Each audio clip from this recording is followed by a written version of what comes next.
Welcome to day 4 of the Pearson Center's Change Conference. My name is Junaid Mirza, and I'm a board member of the Pearson Center and a partner at PricewaterhouseCoopers Canada. As you know, the Pearson Center is a leading progressive think tank that addresses the challenging issues of the day. This conference builds on last year's work when we addressed COVID and beyond through 40 webinars attended by over 8,000 people. Adapted to our virtual reality, our conference this year is being held over a 3-week period. Over these 3 weeks, the Change Conference will consist of 12 webinars.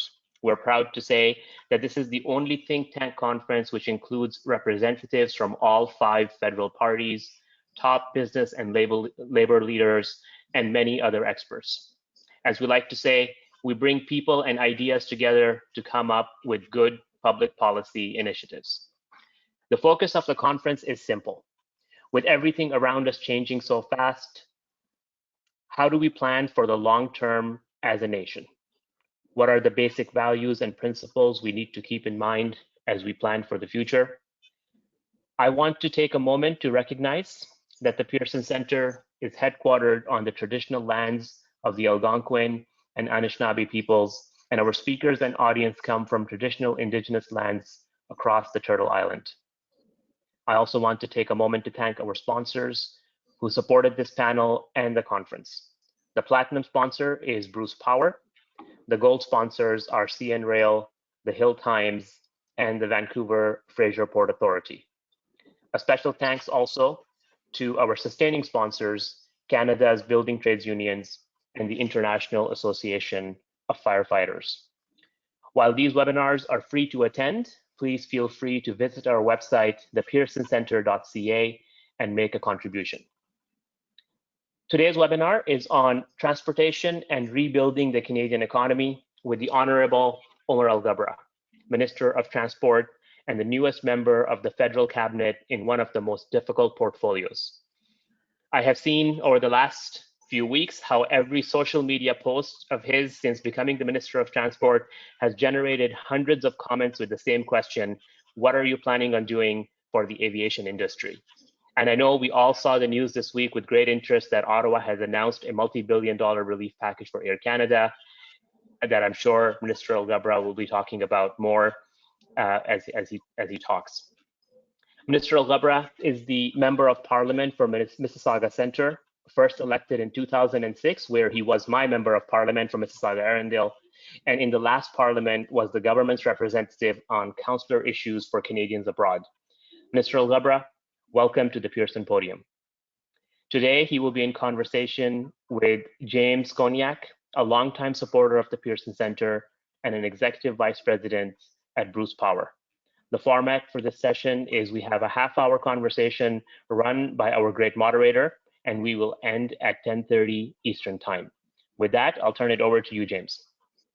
Great, thanks very much for that introduction and setting up of today's session. I really do want to thank the Minister for joining us. You know, Minister, I'm really looking forward to this discussion because I think we've met once. We don't really know each other well, but I do follow you on social media. And before we get into any of the heavy stuff, and there is a lot of heavy stuff in your portfolio and your opening remarks, you know, I do want to congratulate you on your appointment to Cabinet. And the one thing that I get when I follow you on social media is, I don't even know you, is how much of a positive person you are. And as a leader during times like this in COVID-19, Minister, I want to thank you for that, because it's in times like this when we need to be at our best. It's at times like this where we look to our leaders to step us up a level when we're going through a tough day or a tough issue or a tough period. And I really want to thank you for that, because I think that's the kind of leadership and the kind of lean in and approach that we need during these times. So with that, Minister, thanks again, and I'll pass it over to you to maybe share some introductory thoughts, and then we can get into the Q&A.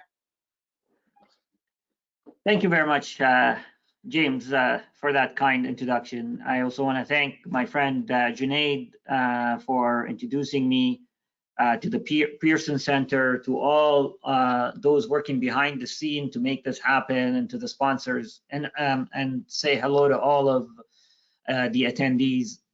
It's a pleasure for me to be with you today to talk about really, really important issues.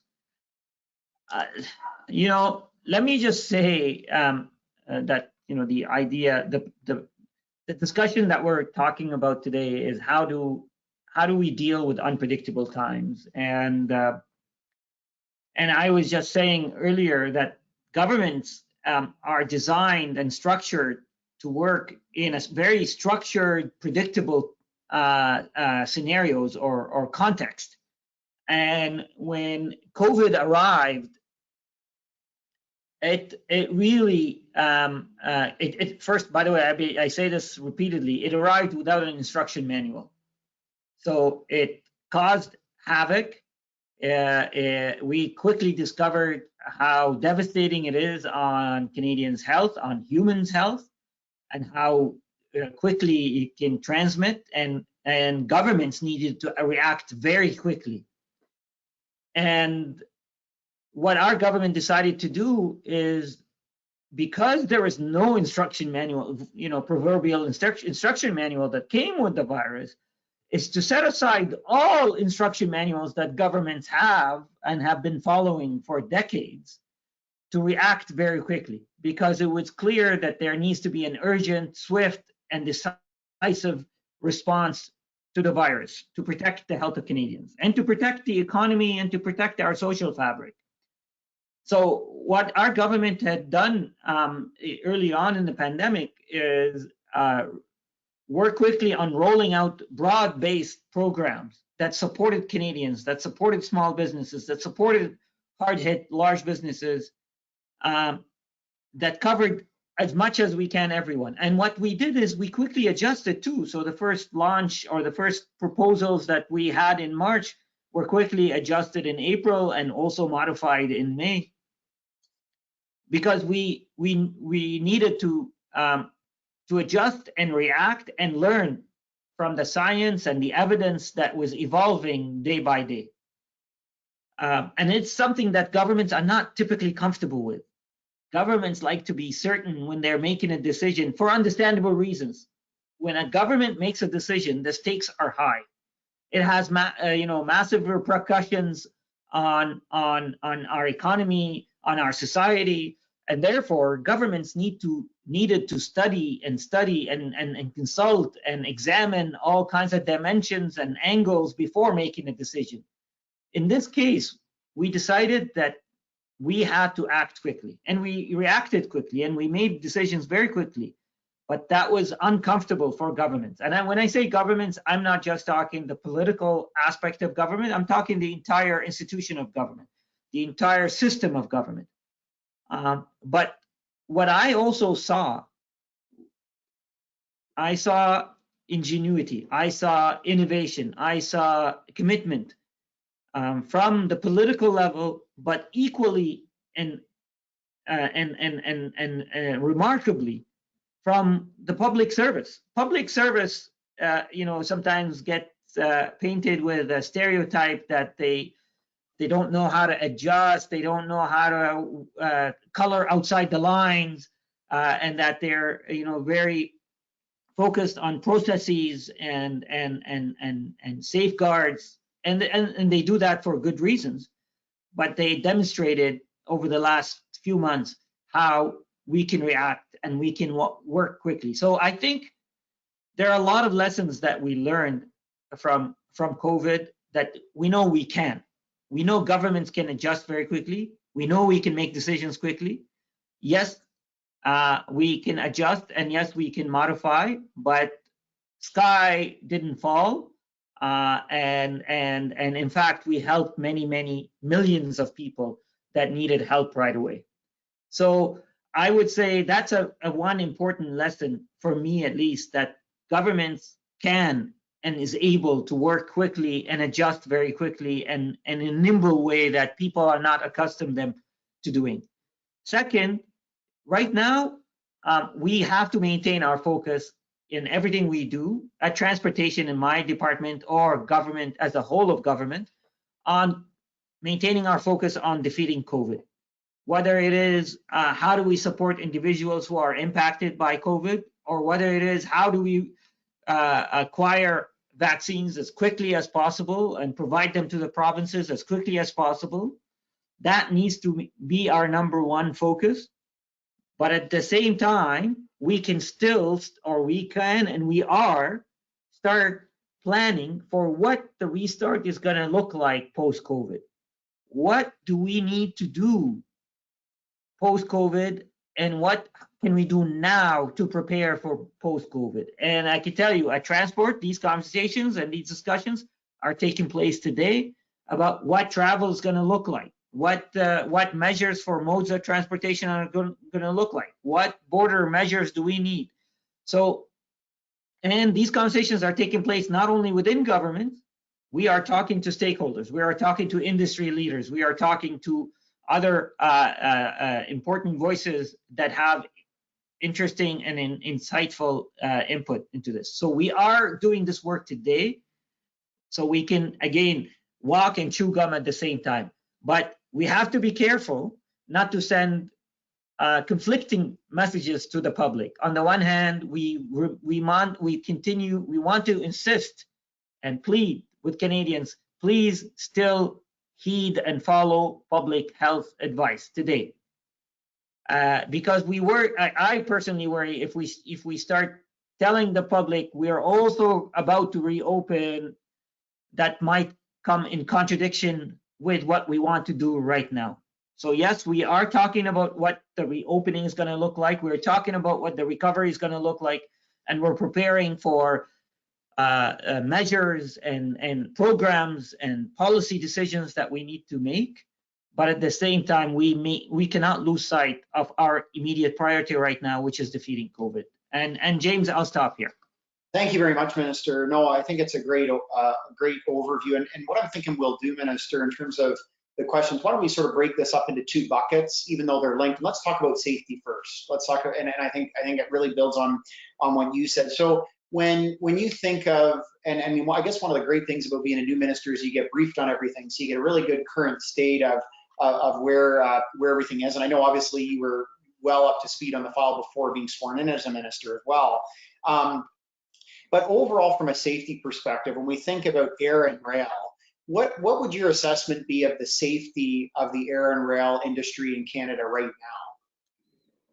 So again, let's talk about two different buckets. There's the COVID safety, and there's the traditional sense of safety. You know, let me just say clearly the traditional sense of safety, I have a high level of confidence in our modes of transportation. It is my number one priority as a Minister of Transport to ensure that all modes of transportation are safe for Canadians as they use those modes of transportation. From a COVID context, you know, I want to say that we have implemented a lot of measures, from temperature checks to physical distancing to masks wearing to ensuring that the operators, rail or aviation, are safe and taking all the precautions that they need to protect themselves, their customers, and their families. So there have been a lot of measures that have been implemented, but I want to say that I want to repeat a message that I've been saying that I know makes some people cringe, particularly ones in the sector, is that now is not the time to travel. Yes, we've implemented a lot of measures on rail and aviation to ensure at least that essential travelers are somewhat protected, you know, and within public health advice. And I accept the fact that there are some individuals who have to travel to provide essential services to Canadians across our country. So those measures are important. But for those who can postpone their travel, for those who are contemplating non-essential travel or unnecessary travel, I will continue to plead with them, please, now is not the time to travel, because we're seeing provinces, in my province of Ontario, where I am right now, you know, we have stay-at-home orders. We're hearing in Quebec, you know, some curfew measures. In BC and in Alberta, there are. So we're asking people to stay at home, not to visit their family members who may live next door to them, not to visit their families, or friends. So it's in the same vein that we're saying, if we're asking you not to visit your neighbor, please do not travel. So while it's safe, but any type of interaction with people increases the risk of transmitting COVID. And right now, we just want to minimize that. No, Minister, and I think you said it well too, that we need to double down on those public health measures. That's a really key element to our success, but also the eventual way out of this is vaccinations. And maybe before we get into some of the sort of the financial challenges within the sector, just maybe you can talk about obviously the transportation sector has played a really critical role in moving the vaccine supply across Canada.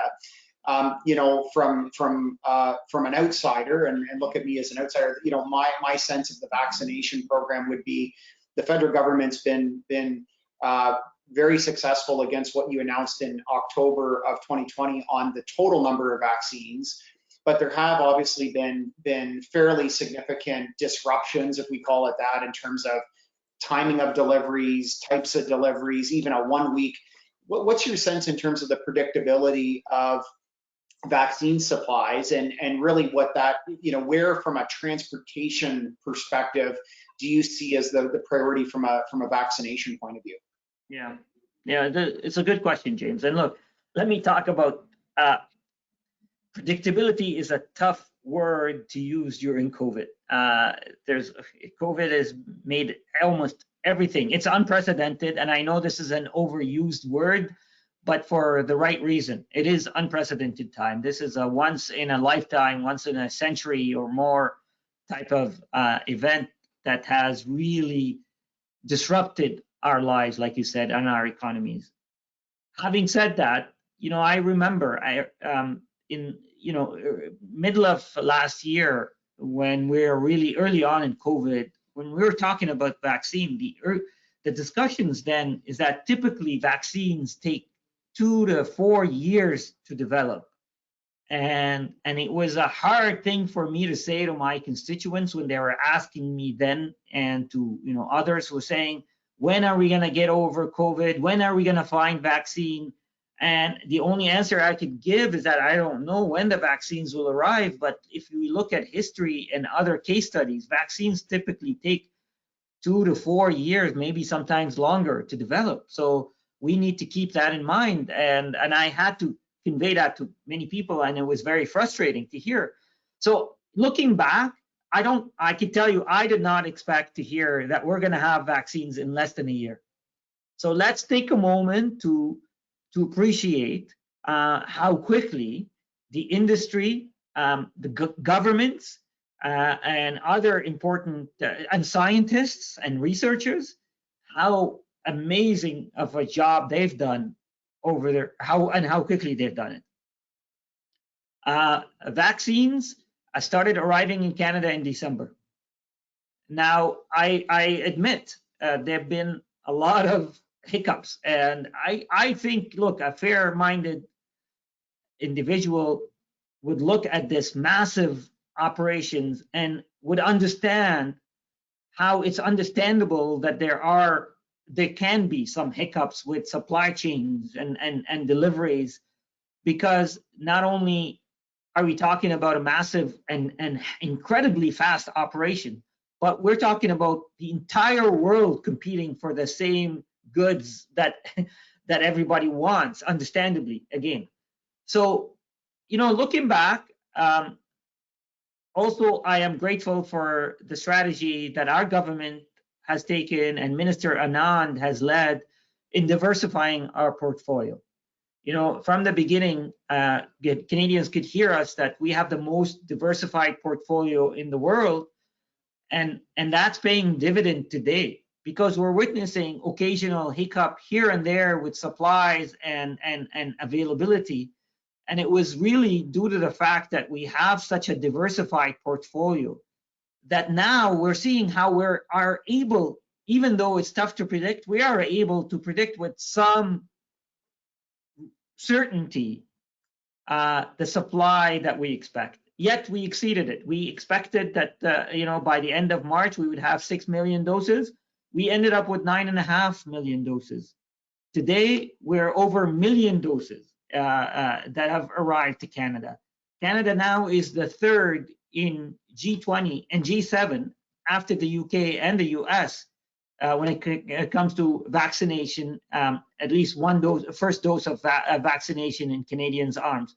So we have come a long way, and I feel that the best insurance policy we have is having all these multiple contracts with all those credible suppliers. And let me take a moment to talk about, I have confidence in our public health system.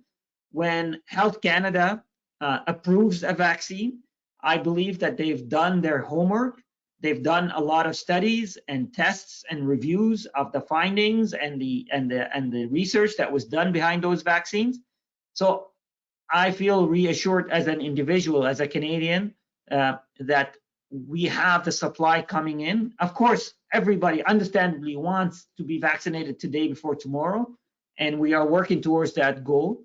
By the end of June, we expect to have 44 million doses. So that's a great number. We're working on making sure that every Canadian will have access to vaccine if they choose to be vaccinated.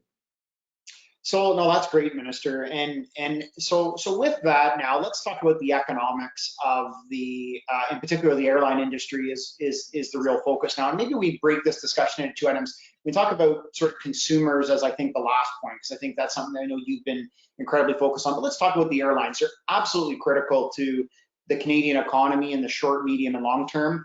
I have family members that work at Pearson Airport. I'm sure many of your own constituents work in the airline sector, and I know that's important to you as well.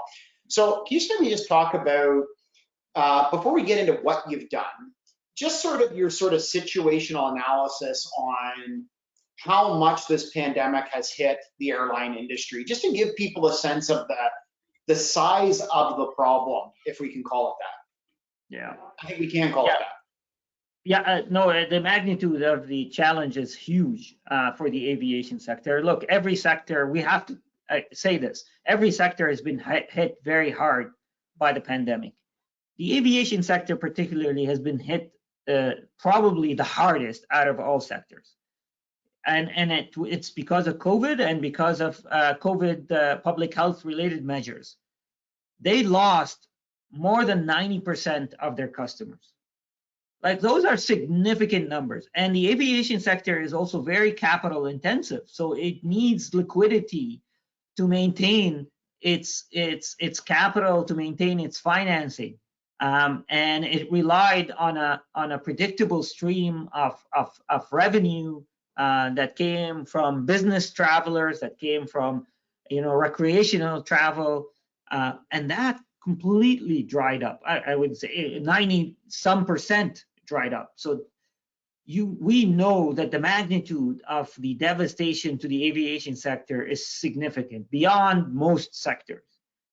And what we also know is that the aviation sector is critical for our economy. It's the artery of our economy. It is the vehicle that goods and people travel on from one point to another, from one Canadian city to another Canadian region, or internationally. And it's important for our economy. It's important for critical supplies and supply chains. And by the way, planes not only carry people, but they carry goods. Most passengers, when they're traveling, they may not realize in the belly of that plane, there's a lot of essential goods that might be carried.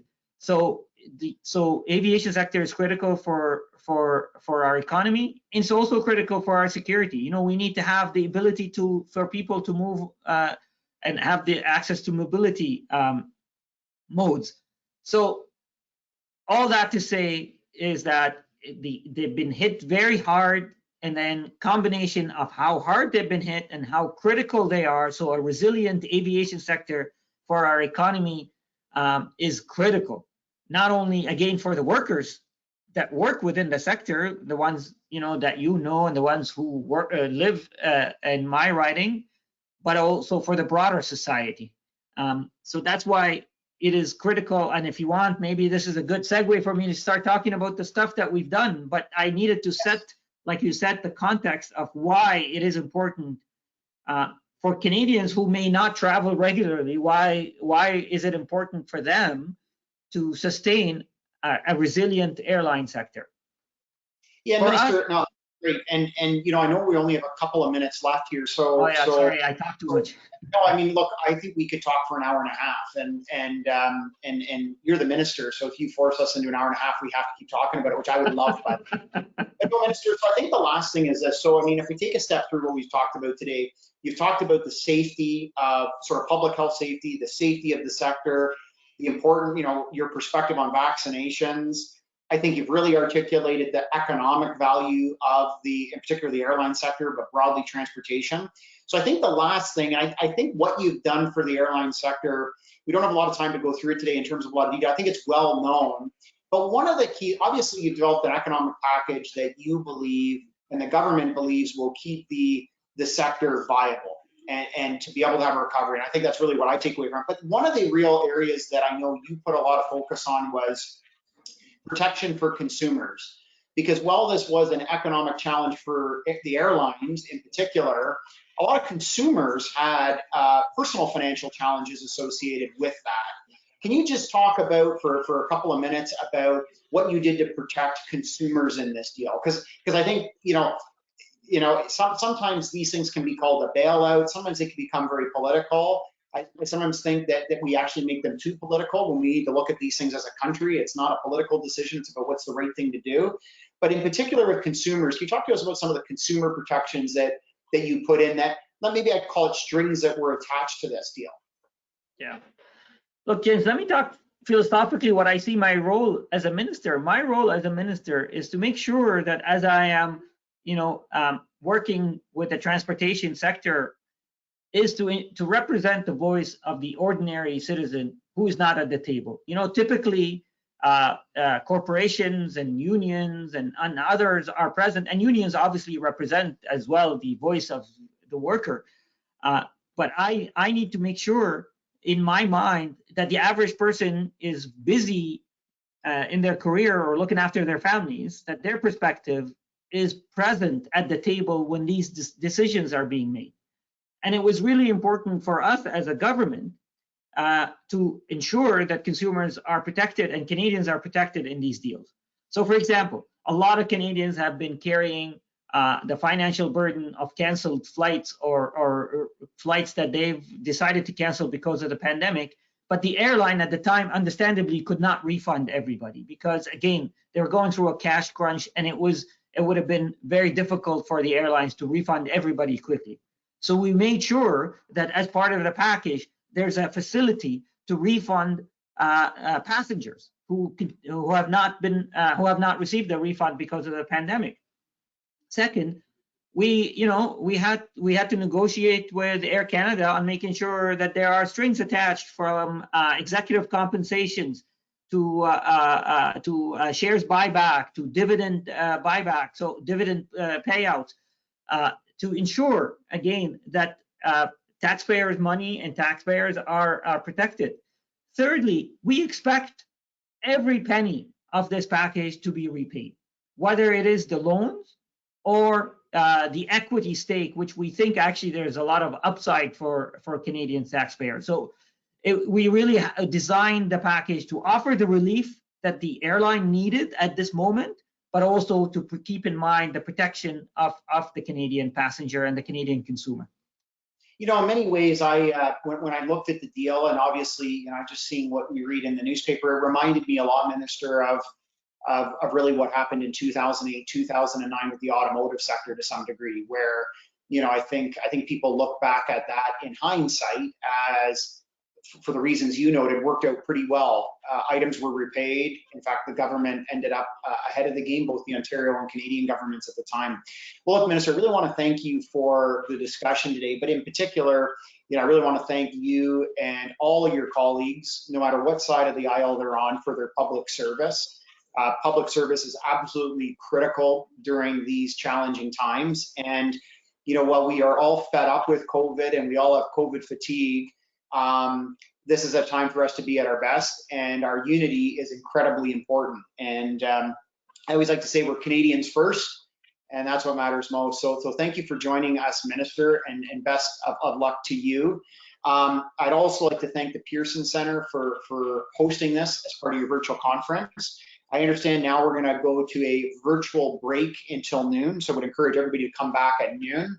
And then at noon, we have a panel that is almost as good as the one that we just had with the minister, and that is on economic rebuilding from a business labor perspective. And that is including Karen Beattie, the president of the Ontario Chamber of Commerce, JP Gladue, my good friend, former president and CEO of the Canadian Council for Aboriginal Business, but he's also the conference co-chair and the president of A2A Rail, just a fantastic guy JP is. And then Jerry Diaz from Unifor, who has also had a number of really interesting announcements. So again, Minister, thank you very much. Thank you everybody for joining us today. And please be sure to tune back at noon. Stay safe. Thank you, everyone. Thank you, James.